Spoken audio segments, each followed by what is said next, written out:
All right, everybody, welcome to the Heroes of Agape Podcast. This is our first ever episode, so we're here to let you know what it is to expect. I'm here with my co-host, Adam, formerly known as Rodriguez. In his military career, he was a former Marine, and my name is Sergio Saenz of Agape Church, formerly known as Saenz in the Air Force. So, we're really excited to bring this to the forefront. Because in our observation, Adam and I work directly with veterans here at Agape Church in facilitating plant medicine ceremonies. Adam is one of our loyal volunteers and now a director of operations for Agape Church. So we're really excited to team up with him and create opportunities just like this in order to reach more veterans who are in need of overcoming post-traumatic stress disorder, other ailments, other limitations that we'll get deeper into as this podcast evolves. But we just really want to take a moment to introduce the future of this podcast, what to expect, and also just kind of allow you to get a feel for us and our progression over the last several years of working with plant medicines such as ayahuasca, psilocybin, San Pedro and Bufo alvarius to overcome a lot of the ailments that many of you veterans who will be tuning in can find healing from. So I'd really like to allow Adam to introduce himself too. Adam is a close friend of mine, a close friend of Agape Church's. He's been with us for nearly 2 years, working really closely with our programs, just like Agape Heroes as well as others, and really has become a staple of the community. He's a recognizable face here, which is why this made sense for us to share this platform. So I'm really thrilled to have you here, Adam. Welcome, and please introduce yourself. Thank you, brother. Yeah, well, formerly known as Rodriguez. I think they call me Adam now. I was foreign for some time. That was really weird for many years after I got out. I'm sure a lot of us share that in the community. So it's funny you said, the way you said yes. I'm not going to start from the beginning, but, one of the things for me, I was in both OIF and OAF. And what the major thing for me was I suffered a severe brain injury. And that really flipped my life upside down. I went from this very high level person in everything that I did, whether it's just being a good friend or whatever, to just being the opposite, being totally volatile and just unchecked, which was not my nature. And finding Agape, finding, ayahuasca and even Bufo, it shifted my life in a way I would have never imagined. And I had known about ayahuasca for probably 9 years before I touched it, and I just thought, and you say this often, like, I just thought that I could figure it out on my own, but, it's our conscious mind that gets us in those spots. And so maybe we need some other kind of help, and so, that's kind of it in a nutshell, but it really was a hard journey. My brain injury was 2008. And, it wasn't until 2021 where I had that major shift, just a perspective shift. So that was a very long time with a very severe brain injury. Suicidal tendencies, major depression, my endocrine, everything you can think as a TBI, I was experiencing. And so it was very hard. But plant medicines is honestly the last thing I would have thought would have helped me. I thought I was stronger than it. Yeah. It did a tremendous thing for me, so much so that it's changed everything. And there's just a belief that I have that there is always a grander picture that we sometimes don't see. And our process is our process. And no matter how imperfect or hard it may seem, I think it's just perfect as it is. No, of course. Stole that from you a little bit. No, it's all good. I would expect that, Yeah, for sure. But you touched on a few things that are in reality what created this podcast. Mm-hmm. Like the knowing, but not the accepting the conditions. Like knowing of the solution, but you still believe because other people are able to overcome their limitations without plant medicine that you're capable of doing that too. Mm-hmm. And I always tell everyone that plant medicine is not for everyone. Mm-hmm. And we have qualifying factors that come into play even in accepting people for our retreats. But with that said, there are a lot of people that it can help, which is what this effort is about, and with new publicity from like Aaron Rodgers and Machine Gun Kelly and all these people that are finding ayahuasca, most people also believe that it's out of their reach financially, and that's another effort that we intend to bring forward in our Agape Heroes podcast, or Heroes of Agape Podcast, is our Agape Heroes Program sponsorships, or provides sponsorship for up to 80% of the retreat costs. And those of y'all that are already curious are going to start looking into the retreat costs, and I promise you they're a fraction of what other people are charging throughout the country. And the reason for that is that we're charging the fair price that covers our overhead, and that's it. This is an act of love and service from my wife and I, Raquel, and I, to a point where I will never forget that ayahuasca is what saved my life. So this is my commitment, my devotion to honoring that part of my story, is that I want to make this as accessible, as possible to veterans that were just like me. Coming from PTSD from Operation Enduring Freedom. I spent 2 years in Afghanistan. One of those years was as a private contractor for the Army. So I was in the Air Force. I did two tours 6 months at a time. That wasn't so bad, but then I got hired by a civilian, company, and I spent an entire year there chasing around the Army. And those conditions are a little different than what I was used to, even though like when I was in the Air Force, a lot of my experience was, combat related, because I was a combat communications engineer, and technician. So anytime equipment that was outside of the wire was affected by operator error or a mortar, then I would respond and have to go and fix that outside of the safe, the safe base, if you will. So I was in COPS and FOBs, anytime that there was equipment failure.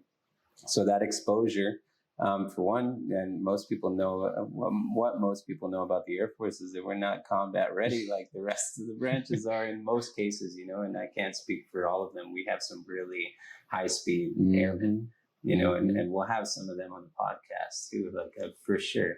Like the guest list is already, we have about 12 people signed up, and a lot of them are chief master sergeants in the Air Force. They're officers, they're fighter pilots, they're, as we just discussed it right before, which is why you look so excited, but nonetheless, we have a lot of opportunities to bring to the table, a lot of different perspectives from different stories, including my own. But because I was thrown into these situations where I didn't entirely understand the danger which I had signed myself up for, nor did I have the training to respond in those moments. Matter of fact, like I had an M9 on my hip. I didn't even have a rifle.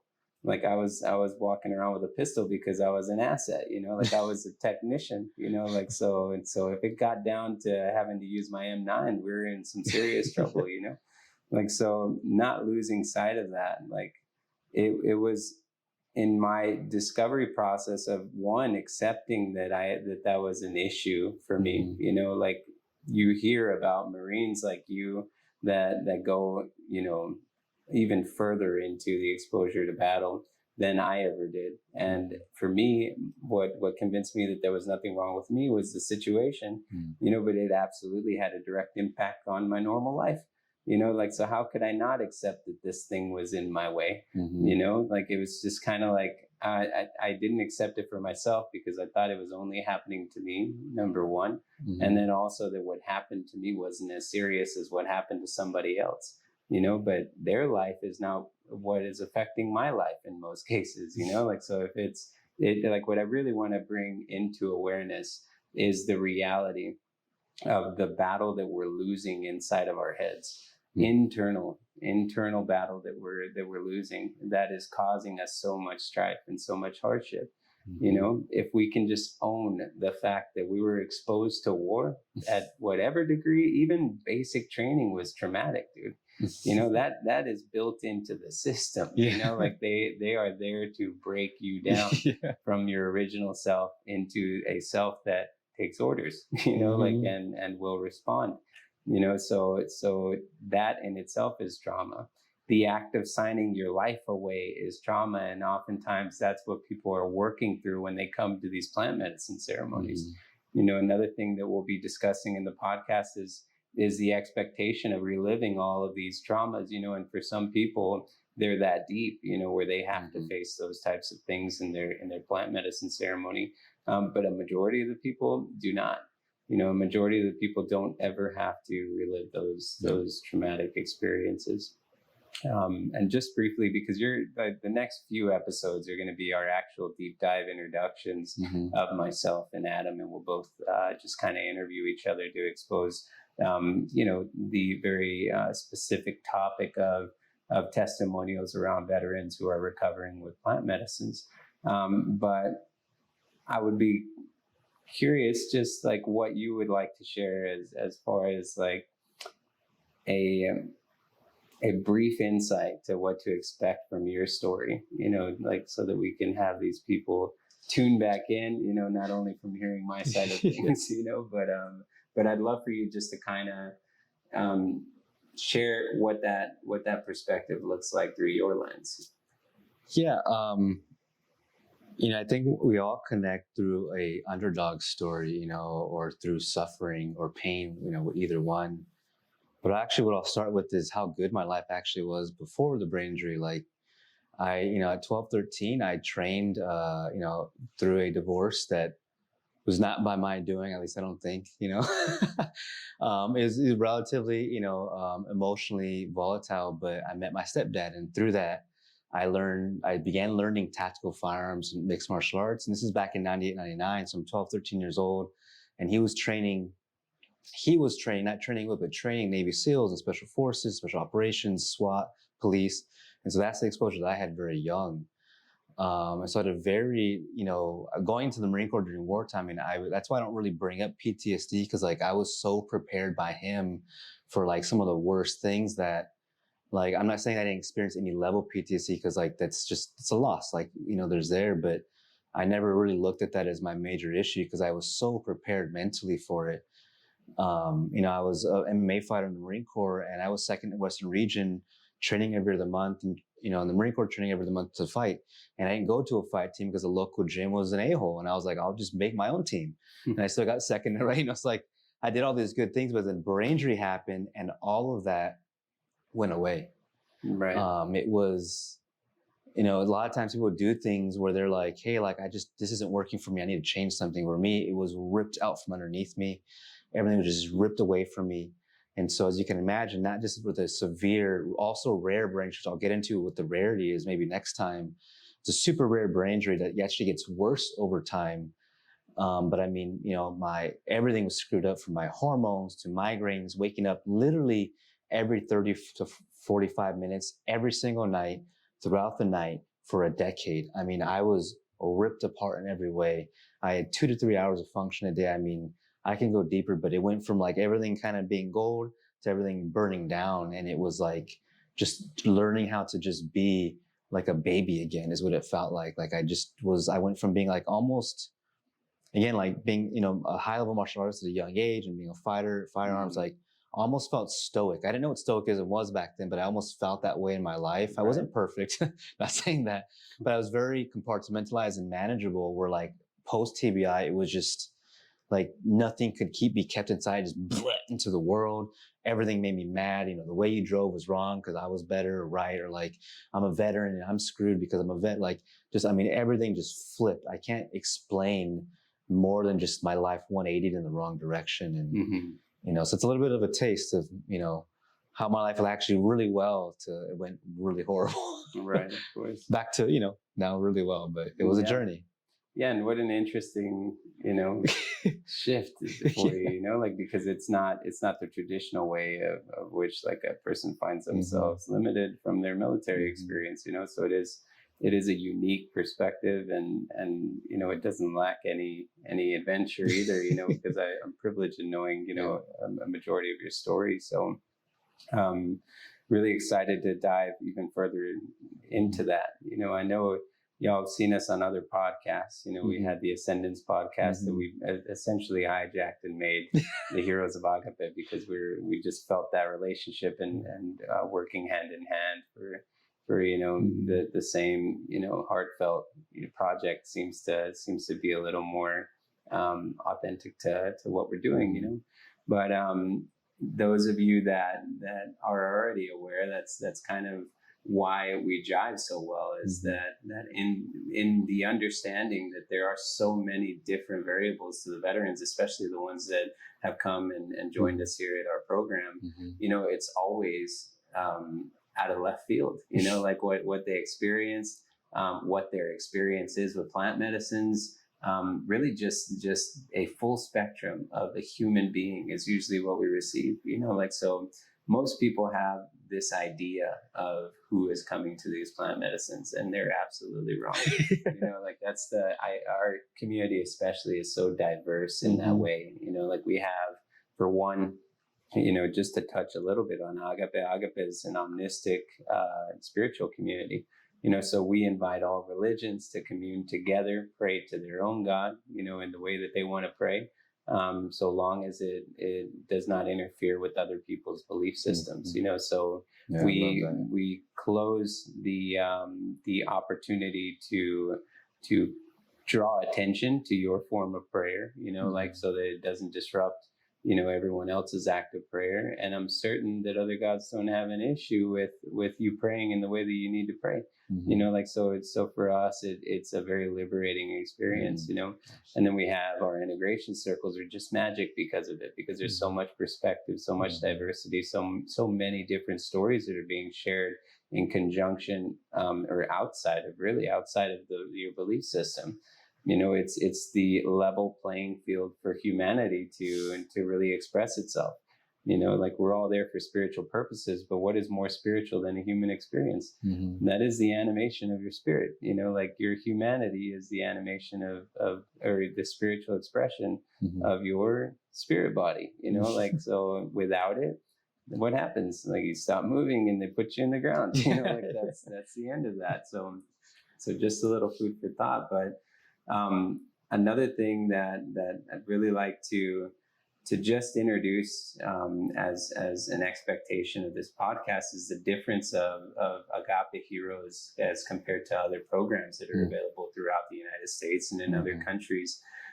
What really makes us unique, and it's not 100%, we're not the only people that do this, but all of our veteran-led retreats are exactly that. They're led by veterans. The medicine is served by myself. I'm a veteran.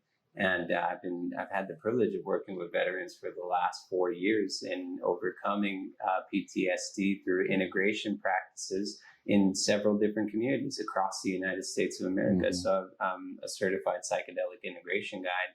So being certified as an integration guide, as well as having the relationship, a very close relationship with the plant medicines that I serve, is for me very impactful for a person's experience, and I'll let you kind of touch on that in a minute, but there's something to be said about the person who is serving you medicine also being able to take a Western approach of understanding what the impacts of that medicine experience was. If you're having a traditional experience, this is not at all to take away from that, because I think there's treasure to be had in both approaches. But I live in the United States of America and I operate in the United States of America. So for me, meeting the needs of Americans is what I'm supposed to be doing. The people that are affected by the Western model are my members. So what we've done is honored the traditions. My wife and I were both trained traditionally, to facilitate ayahuasca ceremonies and psilocybin ceremonies. So, it is the marriage of the two, the amalgam of honoring the traditions while providing the level of quality that is required of us here in the United States. Like there's and really that's not what I mean to say, right? Like there is not a lower quality or a higher quality. What I mean is we have different needs. We have different needs here in the Western world that are not necessities in South America. These are all very new medicines to us. So we don't have a culture built around them, right? People fly in from the United States to Houston, Texas, almost every weekend to partake in our ceremonies.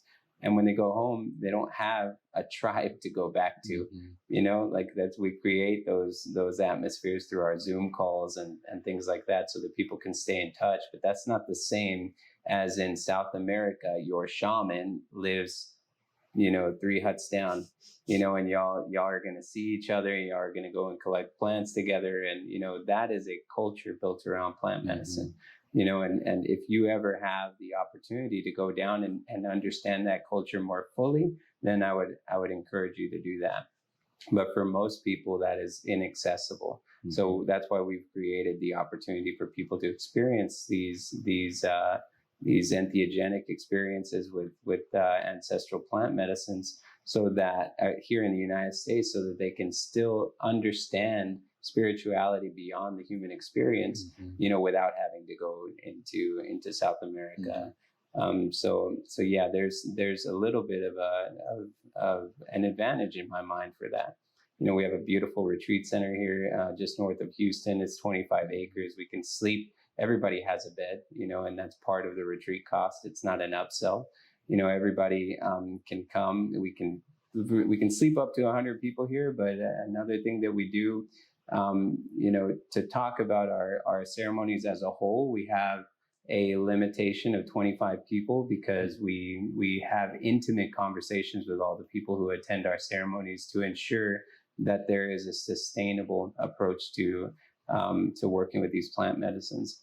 And that's the number that we're comfortable with, my wife and I. Those numbers will only go down based on we have special programs for women who are suffering from sexual assault, which is Amethyst Hearts project that my wife leads. Agape Heroes as well. We limit those spaces to anywhere from 25 to 15, dependent on the structure of the retreat. So it's a very intimate approach to plant medicine, and I mean, the numbers don't make sense. So all of y'all curious people that are wondering why our retreats are so affordable and how we maintain, this beautiful property. It takes a lot of work. It takes a lot of dedication. It takes a lot of creative thought and opportunities like this, us sacrificing a lot of our time to ensure that we're not pushing the financial burden onto the members who are here to commune, with these sacred plant medicines. We're very much taking up the slack by also offering this space in different ways, and creating opportunities for the public to utilize this beautiful space for weddings and conventions and things like that. We have a lot of resources available to us that make this possible, for us to keep the price so that it is a fair, energetic trade between the participant and the service at which it is being offered. So our donations are not fluctuating. That as it stands, we intend to keep it as affordable as possible for as long as possible. So if I can do just a little extra in order to make sure that people are coming, then so be it. Which leads us into an announcement, right? Agape Heroes, after Adam and I did some crunching and creating opportunities, have decided that and this is, mind you, all because of a generous donation by Metaplexus. I know that you're a humble man, but just to recognize the opportunity that you created for us. Agape Heroes is now a pay it forward program. So if you are a veteran that can afford to pay for the retreat, you're not paying for yourself, you're paying for the next veteran. So we're creating a fund that is paying it forward for another veteran who may not necessarily be able to pay, can come and commune with the same sacrament that has been a catalyst in your own life. And again, thank you, Adam, for making that possible. Like you're a huge proponent for the program. You've also benefited from it, so we really appreciate what it is that you're doing in creating that. For those of y'all who aren't aware, we have a scholarship program with Agape Heroes. Anytime you sign up for a veteran-only retreat, there's a very short, qualifying, portion of the application that'll ask you just a few questions, including like your motivations of coming to the medicine, how your PTSD or whatever ailments are limiting factors in your life.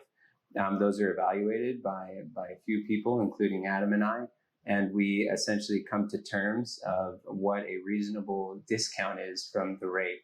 And just to give you an idea, our veteran-only retreats are $500 for 3 ceremonies, and that's the donation cost. So that is like what brings us to zero. We're a nonprofit church, so when we talk about discounts, it's applied to $500 for a 2-night 3 experience stay with us, and possibly 3. We don't charge any extra for you arriving or leaving late. So you can get up to 80% discount, through our scholarship program. So I'm telling you this to encourage everybody to take advantage of this program, and this is not something that you sign up for, just to try to get a discount. If you can afford it, by all means, you are paying it forward for this program to sustain itself, right? But for those of y'all who in your financial condition currently are looking for help, this is available to you. This is not a coupon, for you to use. This is an actual scholarship program that we're offering to people in financial duress. So please don't take advantage of the program, as it's not, this big, deep pocket of funds, like how we're hoping to get there, where we can offer this even at a more discounted rate so that we can help as many veterans as possible. But it's also important to express the investment, and I hate to use that word because we're talking about donations, but I'll explain why this plays into the topic. If you are not valuing the therapy or the experience at which you are receiving, then you'll have your experience, and you won't get as much as if you actually put time and effort and value into your experience. So there has to be that energetic exchange in order to, if you don't feel it, then you're never going to know that it happened, right? And I mean that beyond the experience of the medicine.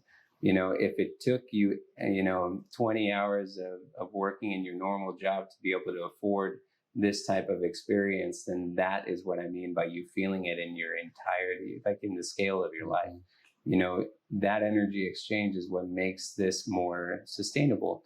The commitment requires you sometimes having a conversation with your spouse about it, instead of just saying you're going on a fishing trip with the boys and then there is no energetic exchange at all. So, there is no paper trail, there is no justification. You get to kind of sneak this in, for us, it's very important for you to have that sacrifice attached to the situation, so that this is more sustainable in your life.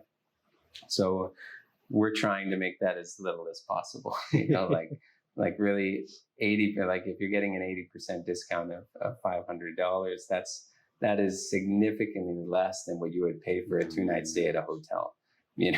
That's and it includes your meals, it includes your accommodations, and 3 life-changing experiences.